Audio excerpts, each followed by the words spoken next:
Today I want to cover a topic about our emotions, which most people are unaware of. Emotions, and in particular heavy emotions, that are very difficult to shake off, can have an intergenerational origin. In other words, the challenging and long-standing emotions that you're struggling with may not be your own. You may have, in a sense, inherited them.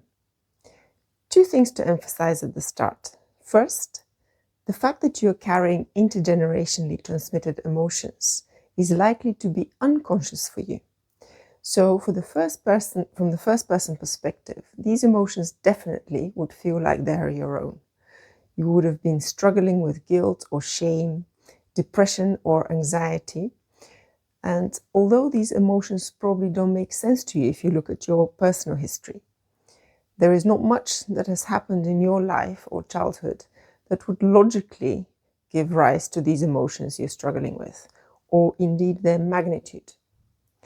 In this part, it is this part, this unexplained origin of the emotions, the fact that you're puzzled about why you're experiencing what you're experiencing, that is the clue that you might be affected by systemic emotions. Second, the true origin of these emotions may lie with an ancestor or an excluded family member, perhaps someone who's been severely wronged in the past by a family member, in which case they become part of the family system as all victims and perpetrators become part of each other's systems.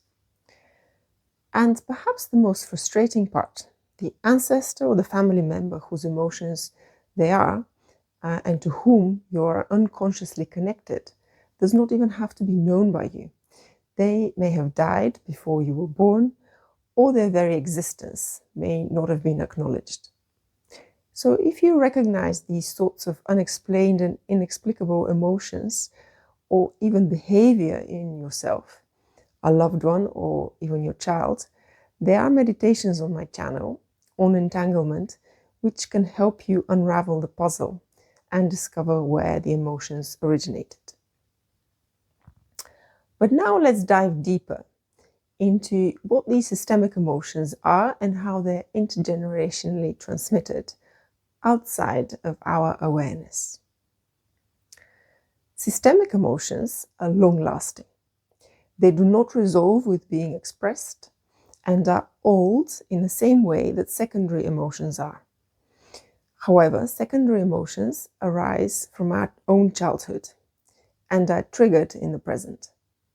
By contrast, systemic emotions arise from our family system. The unresolved grief or trauma in an earlier generation that has not been dealt with or acknowledged, but has been suppressed, can resurface in a new generation. This happens with major life events. Think of war trauma, or of a grandfather who might have felt guilty for losing his fellow soldiers in the war and being the only survivor. The guilt that the grandfather has worked hard to push away from his mind can express in unexplained guilt feelings that a grandchild experiences, but is unable to explain. Persistent guilt without an apparent cause can arise in a different way. If an ancestor has perpetrated a crime but has never felt remorse or has never been punished for it, it would have been appropriate for this ancestor to have felt guilt.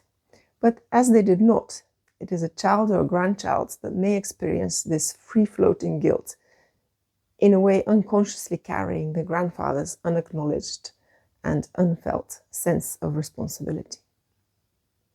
So let's take another example. A major trauma within the family system arises if someone loses a parent before they reach adulthood.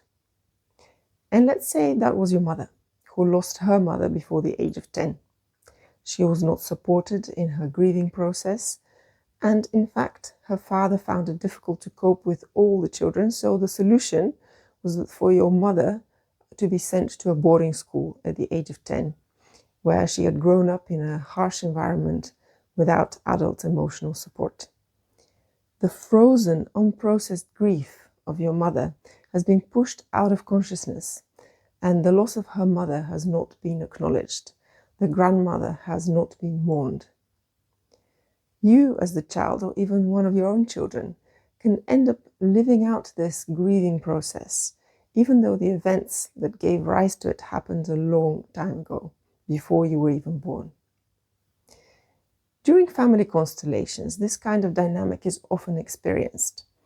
And as the representatives get in touch with this old grief and are allowed to express it, and any other unexpressed aspect is allowed to emerge, the systemic emotions lift.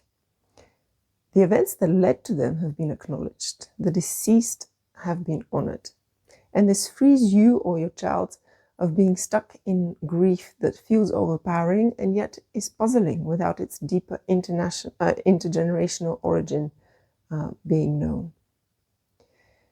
Here I want to mention something about the resolution of these emotional patterns with intergenerational roots. Often in a constellation, there are representatives or even participants who do not represent, who would remark how deeply moved they were by what they have seen.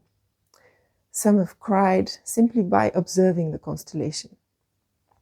And all of them feel huge relief at the end. And this is a wonderful demonstration of resonance. The unresolved patterns in your family system resonate with what you are witnessing in someone else's constellation. The resolving statements have effect not only in the constellation, but also in the systems of all present where there is a resonance. So this is why participating in group work around constellations is immensely valuable. Sometimes you do not need your own constellation for an issue to resolve if you have observed or participated in a family constellation that has touched you by resonating with your own system. So the last two areas I want to touch on in regard to systemic emotions are relationships and the issue of exclusion. In a relationship, we often have the idea that our attitude and behavior are truly and only our own. And yet, often we relive intergenerational patterns of relating. A striking example comes from the book of Indra Thorsten Price, where a client in a group setting is constantly irritated and angry at her husband for no apparent reason. This was indeed a pattern that had accompanied the relationship for a long time.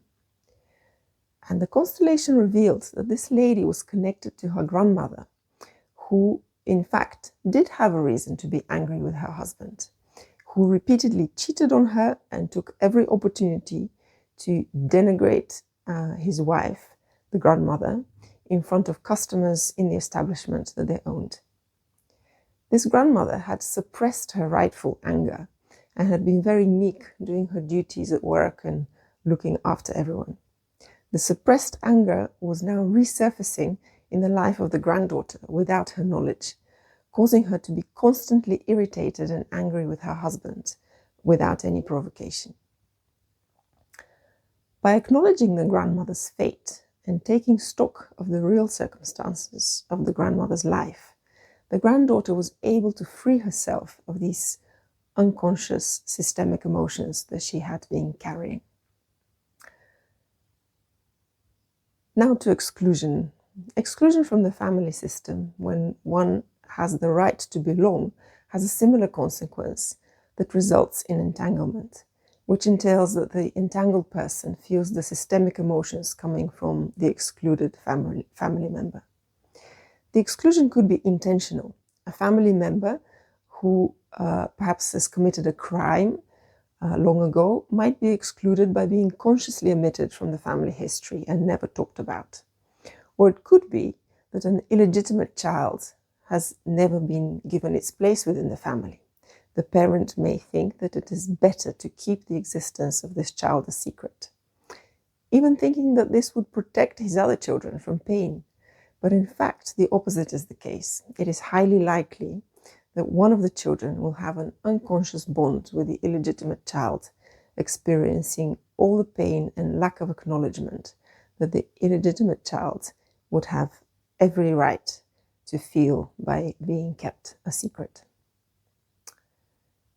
I have intentionally used a lot of examples in illustrating how systemic emotions work, and how intergenerational transmission of emotions takes place. If you have found yourself reacting to a certain part of what I have said, it could be that that's a sign that your system is resonating with that particular issue. Do ask family members for more information. Family secrets often surface years later. You can also do a meditation that I've linked in the comments and let your intuition guide you. I will also be starting a small online constellation group. If you'd like to participate, please let me know. Thank you for watching.